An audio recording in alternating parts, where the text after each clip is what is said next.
Bem-vindo ao espaço Chunking Down da Chunking Up, onde eu, Alexandra Mendes e o Miguel Ferreira temos conversas sobre a PNL, nós e o mundo. Junta-te a nós para conheceres melhor a PNL e o que ela pode fazer por ti e pelas tuas relações com os outros e com o mundo que te rodeia. Bom dia! Bom dia, Alexandra.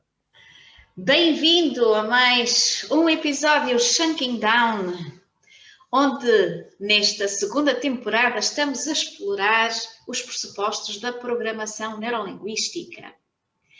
Hoje, como o programa das festas, temos o pressuposto, um dos pressupostos, que de certeza que vai ser muito válido, muito interessante para as pessoas que têm a profissão de vendas ou que estão ligados às vendas e que têm a necessidade de influenciar pessoas diariamente. É um pressuposto que diz que resistência no outro é sinal de falta de rapport, é sinal de falta de harmonia. E depois este pressuposto tem assim um parênteses por baixo que diz que não há pessoas de má vontade. Podemos substituir aqui para os vendedores, podemos substituir a pessoas por clientes de má vontade. Há sim comunicadores inflexíveis. Ora, este pressuposto fala-nos da nossa capacidade de comunicação e de entendermos e entrarmos no mundo do outro, de desenvolvermos a capacidade de empatia. Queres-nos falar um pouco do que é empatia? Aqui em programação neurolinguística usamos a palavra rapport e de que forma é que o rapport nos pode ajudar a tornar-nos mais flexíveis e a comunicar melhor e a influenciar também melhor o outro. Ok, Alexandra, obrigado pelo mais este desafio. Olha, rapport é talvez o ingrediente mágico. Sabes que uma das frases que diferencia a programação neurolinguística é procurar a diferença que faz a diferença entre os bons comunicadores e aqueles que se diferenciam, não é? Os comunicadores excepcionais. Porque comunicar, todos nós comunicamos, estamos sempre a comunicar, é impossível não comunicar. Agora, está nas mãos de qualquer pessoa desenvolver a habilidade de comunicar bem. O rapport não é mais do que empatia. Empatia tem que ver com a ligação que eu estabeleço com a outra pessoa, né? O espelhamento. Nós somos espelhos uns dos outros. E naturalmente, quanto melhor espelho eu for ao outro, ou seja, aquilo que eu reflito daquilo que estou a receber, é como com acolhimento. Rapport é acolhimento. Rapport é, Alexandra, eu admiro-te, eu aceito tal e qual como tu és, eu considero-te, eu compreendo-te, ainda que não me expliques a tua história.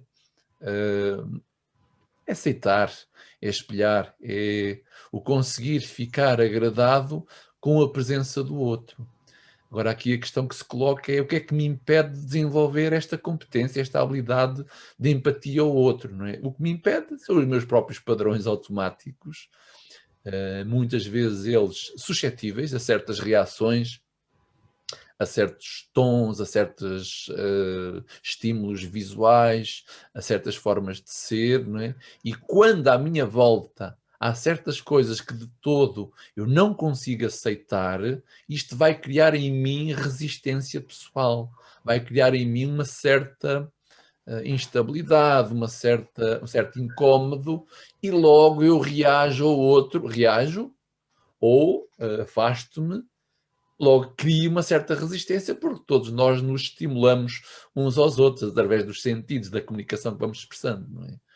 Por isso, ao desenvolver a capacidade de estar bem com quem quer que seja, independentemente dos estímulos que eles possam estar a proporcionar-nos, porque nós proporcionamos uns aos outros estímulos, não é? Por si só faz com que naturalmente eu consiga sintonizar-me, espelhar-me e estar dentro do ritmo do outro, não é? quando duas pessoas se encontram e têm ritmos diferentes, vai ser incomodativo, de alguma forma já. Para uma delas pode ser incomodativo.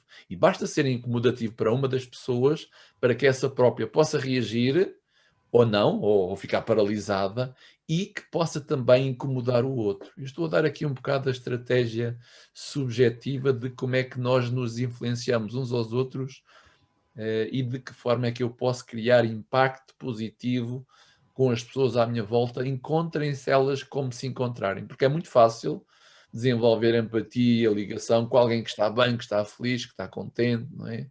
Bem, para algumas pessoas até a felicidade do outro lhes incomoda. Não sei se conheces pessoas assim, mas ainda há pessoas destas, não é?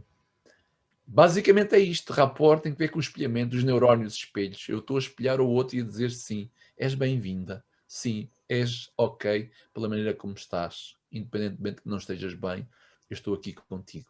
Sou igual a ti, olha, eu sou igual a ti, eu compreendo-te, eu aceito tal e qual como tu és. Embora com papéis diferentes, nós somos, olha, somos irmãos, somos todos irmãos uns dos outros, não é?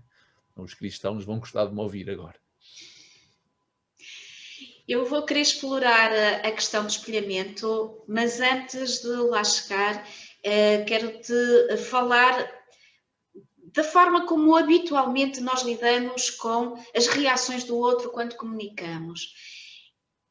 Até há pouco tempo, eu também estava neste registro e reagia desta forma. Quando nós vemos que o outro não reage como nós gostaríamos que ele reagisse, a tendência é para dizer mal do outro. Epá, aquela pessoa é assim, é assado, é difícil, é complicado, é confuso, qualquer coisa. Nós fazemos com muita facilidade o juízo do outro relativamente ao comportamento que ele nos mostra e não temos a cultura ou não fomos treinados para perceber que o outro está a reagir àquilo que eu lhe estou a dar. E então, quando nós comunicamos, estamos muito mais frequentemente do lado do efeito do lado da causa. Não é? Eu deixo-me afetar por aquilo que eu estou a ver no outro e a culpa é do outro. Porque o outro é que não percebe, não é flexível, não entende, não quer, etc. E o que nós propomos em programação neurolinguística e o que este pressuposto diz é passarmos do lado do efeito para o lado da causa.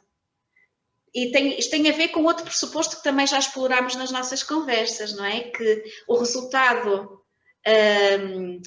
como é que é o sucesso da comunicação, é o resultado que se obtém. E é muito interessante esta perspectiva. Nós não estamos efetivamente treinados para estarmos do lado da causa. É muito mais fácil culpar o outro. Como é que nós fazemos este processo?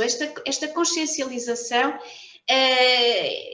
que afinal, se o outro não está, se eu não estou a conseguir o resultado desejado, eu vou ter que mudar alguma coisa.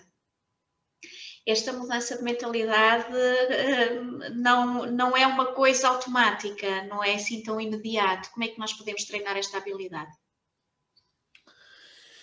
Alexandra, a chamada flexibilidade de interpretação, ou seja, como é que eu quero olhar para a realidade, se eu tiver só um ponto de vista do outro, pode ser chato se esse ponto de vista é negativo.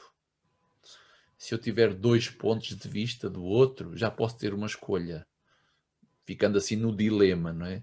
A partir do momento em que eu consigo ter mais do que 3 pontos de vista de alguém, eu vou decidir como é que eu quero pensar sobre o outro.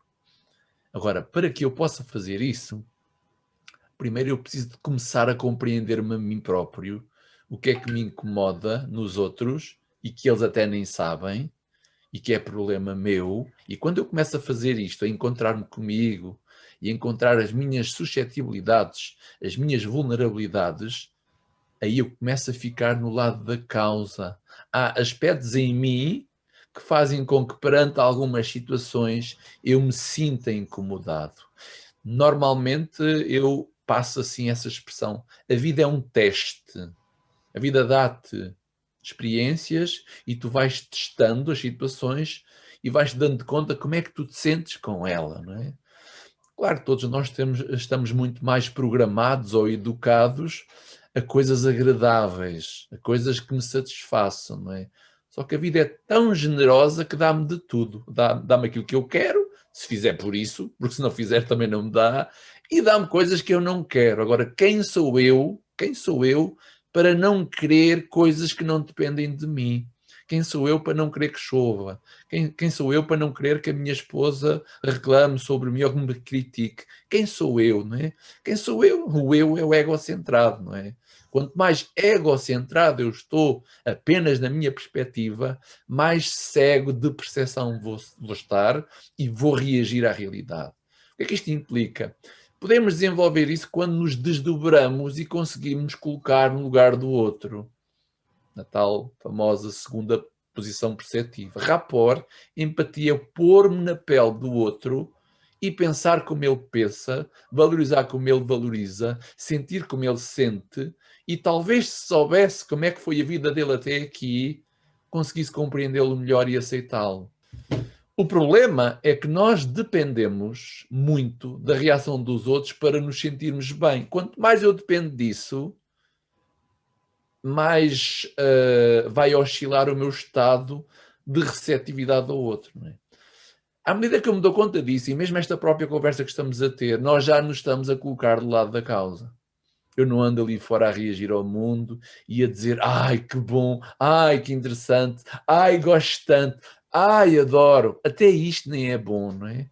Ou ao contrário, ai, que horrível, ai, que terror, sai daqui, desaparece da minha vista. Também não é. Ou seja, nem muito para cima, nem muito para baixo. Aqui tu não tens escolha, estás a ver? Não é? Como é que nós podemos desenvolver isso? Duas maneiras. Ou integras em ti todos estes pressupostos, estas conversas que estamos aqui a falar, e vais-te convencendo cada vez mais, vais repetindo, tal e qual como aprendeste as tabuadas, não é? Tiveste que repetir, convenceste a ti própria, ou investe em ti própria, encontra os teus pontos frágeis, suscetíveis, e procura ultrapassá-los, procura organizar internamente a tua história pessoal para que possas estar mais aberto e flexível à realidade. Compreendendo-te a ti própria, aceitando-te a ti própria, passas também a compreender os outros e a aceitar os outros. E então gera-se a tal harmonia. Ou seja, não é o outro que tem que mudar, sou eu que tenho a capacidade de recepcionar algo mais forte, dar-lhe um contratempo e em momento oportuno agir e até, quem sabe, ajudar o outro a compreender o que é que se passa ali. De que forma é que eu não estou a corresponder à expectativa dos outros? Porque, no fundo, todos nós temos expectativas inconscientes uns dos outros e nem sempre correspondemos. E isso gera resistência. Ou seja, a resistência do outro significa que há uma expectativa dele que não está a ser correspondida, ou há uma defesa dele, há uma percepção que ele está a ter e que não está a ter, e não está a reagir bem. Por exemplo, o desconhecido, não é? Todos nós somos, de alguma forma, educados a estar protegidos em relação àquilo que não conhecemos. Não vais para longe, ou cuidado com os outros, não é? Não conheço, ainda não me é muito próximo e as próprias defesas das reações faciais fazem com que alguém à defesa, eu também fique à defesa. Não é? Parece que a abertura, o sorriso, o acompanhar o outro ajuda a que ele também entre neste ritmo, nesta dança a dois. Não é? Antes disso suceder, ainda não há empatia. Portanto, duas maneiras. A consciente repete para ti os pressupostos que te organizem e a inconsciente trabalha sobre ti próprio. E é aqui que nós encaixamos enquanto oferta transformadora de programação neurolinguística. Antes de ir à oferta, que já também nos vais apresentar, fala-me um pouco mais do espelhamento e da importância do espelhamento, do seu papel aqui no rapport. Que técnicas, que ferramentas, que dicas é que nós podemos dar a quem nos está a ouvir para, na comunicação com o outro, criar mais empatia, mais ligação e também se tornar mais flexível? Como é que isto funciona? Como é que nós podemos começar a fazer, a criar rapport e empatia com o outro? Alexandra, basicamente em termos de treino neurolinguístico, nós desenvolvemos a fundo o espelhamento não verbal fisiológico, o espelhamento em termos de ritmo e tonalidade e o espelhamento ao nível das próprias palavras que são utilizadas. O simples facto de eu repetir aquilo que acabaste de dizer faz-te sentir compreendida, ainda que eu não tenha compreendido. E estou só a dar uma pequena dica, não é? Agora, isto é todo um mundo que nós temos toda uma vida para aperfeiçoar, desenvolver e deixar de estar na minha pele e passar a estar mais na tua pele. Porque estar na nossa pele é muito fácil. Nós crescemos na nossa pele. Fazer esta transição de estar na pele do outro, com o outro e acompanhá-lo é talvez o processo e a parte menos fácil, não é? Portanto, eu começava por um espelhamento apenas não verbal, porque, olha, todos nós temos dentro um bebé que acabou de nascer, que tem dias de vida, que tem semanas de vida, que tem anos de vida, anos, e depois 1 ano, 2 anos, e depois tens uma criança dentro de ti, e que está na primeira classe, tens uma adolescente dentro de ti, tens uma adulta dentro de ti, tens um acumular de experiência e de aprendizagem. Não é? Ora, como é que eu consigo estabelecer empatia com um bebé que tem 2 dias de vida e está cá fora no início? É pelo espelhamento, pela sintonia, pelos movimentos suaves, é pelo sorriso, pela abertura, gerar uma vibração em termos de contacto mais ou menos harmoniosa, sem grande ruído, não é? Porque perante o ruído que ele não sabe, ele não conhece, ele vai dar um salto e começas logo a riscar o disco de vinil. Sabes o que é o disco de vinil riscado, não é? Sim. É aqueles acontecimentos que tivemos na vida e que nos criaram alguma suscetibilidade e que quando à minha volta há qualquer coisa que me faz lembrar aquilo, parece que cria aqui uma sensação. Portanto, a melhor forma de gerar empatia ou espelhamento é olhar para o outro como esse bebê que acabou de nascer e que quer este contacto suave, rítmico. Não, experimenta a fazer isso. Experimenta, pá, e vais ver o que é que sucede. Muito interessante. Pessoalmente, eu gosto da perspectiva de fazer essa transformação como um processo de descoberta e desenvolvimento pessoal e não aquela coisa decorada da tabuada. Para mim não funcionou na tabuada e seguramente memorizar e decorar pressupostos também não. Para isso, diz-nos o que é que nós temos aí, então, em termos de oferta transformativa, para que quem nos está a acompanhar possa, desde já, inscrever-se e começar a conhecer o mundo da programação neurolinguística. Nós temos as nossas ofertas em formato online e também já estão a surgir algumas em formato presencial, de cursos elementares de programação neurolinguística, as essências do coaching, as estratégias fundamentais da linguagem não verbal, e aqui assenta no pressuposto 2, e também esta coisa que é a inteligência emocional. Depois, começando nesta porta de entrada, há toda uma subida que podemos fazer através da nossa seleção muito criteriosa, com base naquilo que é altamente funcional, que são as nossas certificações, que já estamos a abrir novas turmas para outubro de 2021. E é isso. Miguel, obrigada por mais esta conversa e bom fim de semana e até à próxima conversa. Obrigada. Beijinho, amiga. Beijinho, obrigada.